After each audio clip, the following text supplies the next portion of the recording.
Em Washington, o presidente americano Barack Obama fez um pronunciamento para confirmar a nova rodada de sanções. A medida orquestrada entre norte-americanos e a União Europeia ocorre depois de conversa entre Obama e a chanceler alemã Angela Merkel. Segundo o democrata, a nova rodada de sanções é consequência das ações de Moscou na Ucrânia. O Departamento do Tesouro confirmou que o bloqueio inclui restrições contra a gigante do petróleo Rosneft e o banco da petroleira Gazprom, o Gazprom Bank.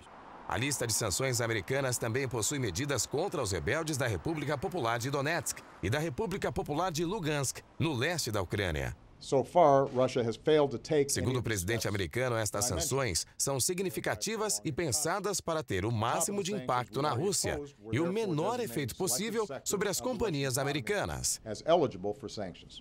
Esperamos que a liderança russa veja mais uma vez que sua movimentação na Ucrânia tem consequências, concluiu o democrata.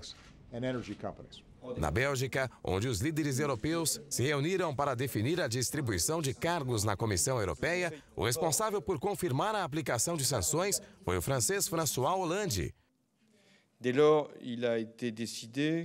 De acordo com ele, além de atingir as mesmas empresas selecionadas pelos americanos, os bloqueios europeus devem também ter como alvo o sistema de empréstimos pelo Banco Local de Reconstrução e Desenvolvimento.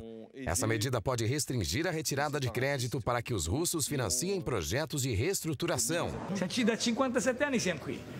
Numa tentativa de demonstrar que os parceiros europeus seguem unidos contra a Rússia, o premier italiano Matteo Renzi veio a público para apoiar as sanções. Roma vem sendo criticada pelos demais governos do continente por sua posição cautelosa com relação a Moscou. Para muitos líderes, a falta de ação de Renzi era responsável pela demora na aplicação de novas sanções.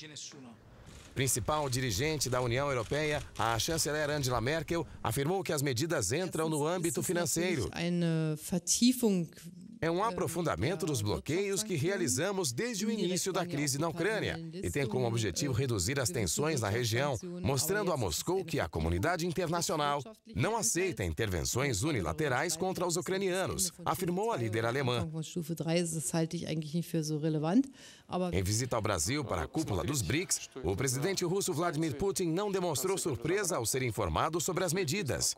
Para ele, as sanções contradizem interesses americanos e europeus e podem provocar graves danos nas relações entre Moscou e seus parceiros ocidentais.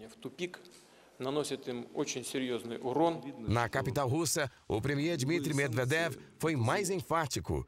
Em reunião com membros do gabinete, o dirigente classificou as medidas como nocivas.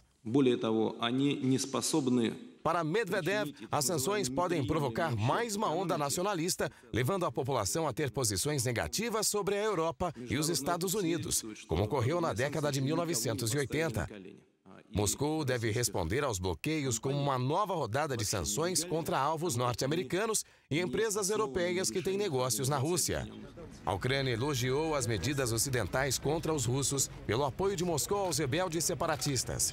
Em sua página no Facebook, o presidente Petro Poroshenko indicou que os bloqueios são importantes para manter a soberania, integridade territorial e independência ucraniana.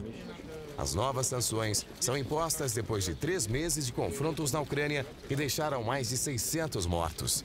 Mas elas são anunciadas após uma nova ofensiva na região. Quase 50 civis morreram desde o fim de semana em ataques aéreos e de artilharia em Donetsk e Lugansk.